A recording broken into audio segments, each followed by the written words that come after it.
Oh, well, I'm a preacher's kid. Well, So there's an explanation. Yeah, I grew up in the church, and so learned to perform early on. That was a helpful skill when I needed to cover up, when I needed to create an alternate personality. I'm the oldest of 10 kids, 8 actually by the time my mother died, 2 more by a stepmother. And the stepmother situation was not the best. So between the abandonment, neglect, and abuse, I was, I think, probably pretty set up. I had a lot of pain in my life when I hit puberty and discovered sexuality. And sex for me became the preferred medicator. It was physical and verbal and emotional abuse. A lot of pain in the house. And hurt people, as they say. That experience, I'm sure, confused my understanding of God. He was really depicted to me anyway as a harsh taskmaster, somebody with high expectations, somebody who would give me a second chance, but not a third or a fourth. And it was hard for me to connect with God as a compassionate, loving, emotionally close, forgiving Father. It started for me with masturbation, highly secretive, highly sinful activity, and all the guilt associated with that became compulsive for me, assisted quite quickly by any form of pornography that I could find. And later, after marrying and going to seminary, actually, yeah, it was in seminary, was first exposed to hardcore pornography on a seminary-sponsored trip. I wanted to be a pastor because it was my family destiny. I'd been told since I was a kid that I was going to be a preacher like my dad, and I'm good at church, and I'm good with words.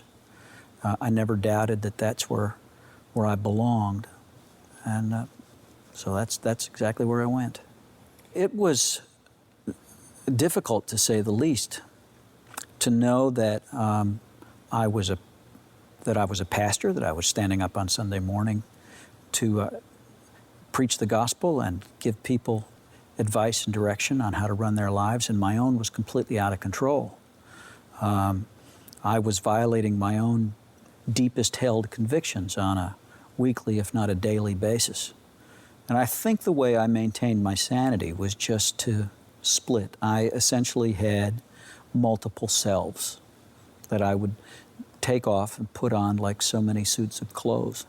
I wouldn't say that I was a classic multiple personality. I didn't create personalities that hid from each other. But I more or less maintained a troupe of characters who took turns at center stage. Through all those years, I was trying to create and animate an acceptable religious, spiritual self. The problem was I could create this person, Saint Nate. I just could never get him to breathe on his own. He never survived. I couldn't go to sleep because if I did, he was gone. And I thought that it was Saint Nate that God loved. And so I tried to kill the other part of me and make this creation of my own real, because I didn't believe the gospel. The truth is, God never loved Saint Nate, never cared for him in the least. God didn't make Saint Nate, I did. God loved me. Jesus died for me. Your passion beats for Christ alone. Your passion.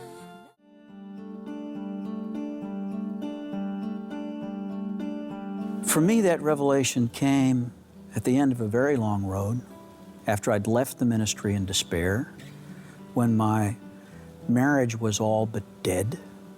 And I finally found my way into a recovery group where I heard men in a safe environment stating very simply and without a ton of shame the truth about themselves.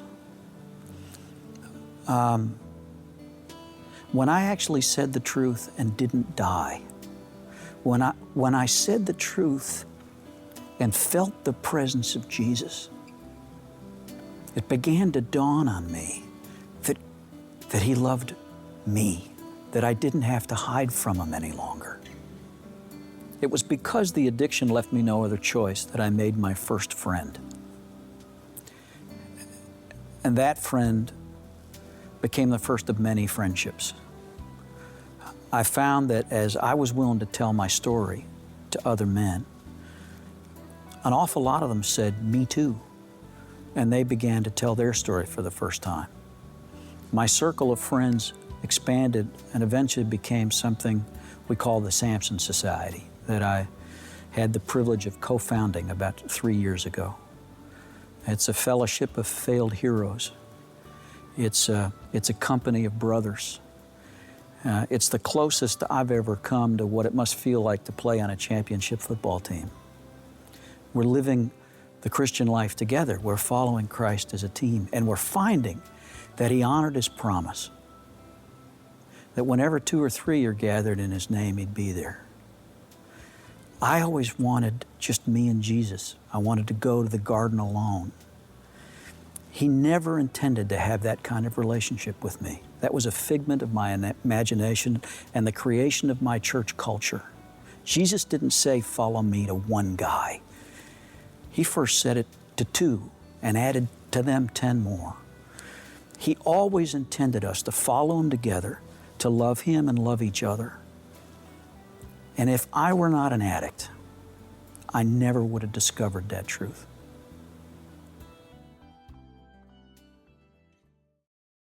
The Samson Society, some people who come in to a Samson meeting think that there isn't a leader because we sit in a circle and leadership changes from meeting to meeting. The truth is that everybody's a leader. But within the confines of a 1-hour meeting, we create a safe atmosphere where you can say the truth and it'll be held in complete confidence. In other church meetings that I was a part of growing up, if I dared hint what was really going on, people would take a step away from me. Or they'd come at me with some kind of a sermon intended to fix me immediately. In a Samson meeting, if a guy generalizes and equivocates and preaches, and people will step away. And they'll kind of draw the conclusion that this guy's not safe because he's not being honest with himself yet. But if a man will actually say the truth, he'll find that the other brothers in the circle will move toward him. And they'll say, "I'll help carry that. I'll wade into that fight with you. I'll walk with you in that one." And you actually gain status in Samson by being honest. You don't lose it. It's always remarkable to me when I read the New Testament accounts of Jesus' ministry, of the kind of people that He was comfortable with, that He hung with, whose company He preferred. It was the broken, it was the outcast. And He didn't, while He did from time to time step in with a miraculous, instantaneous healing, most of the time He seemed to be comfortable with people in process, and that somehow just being around Him was healing. I believe that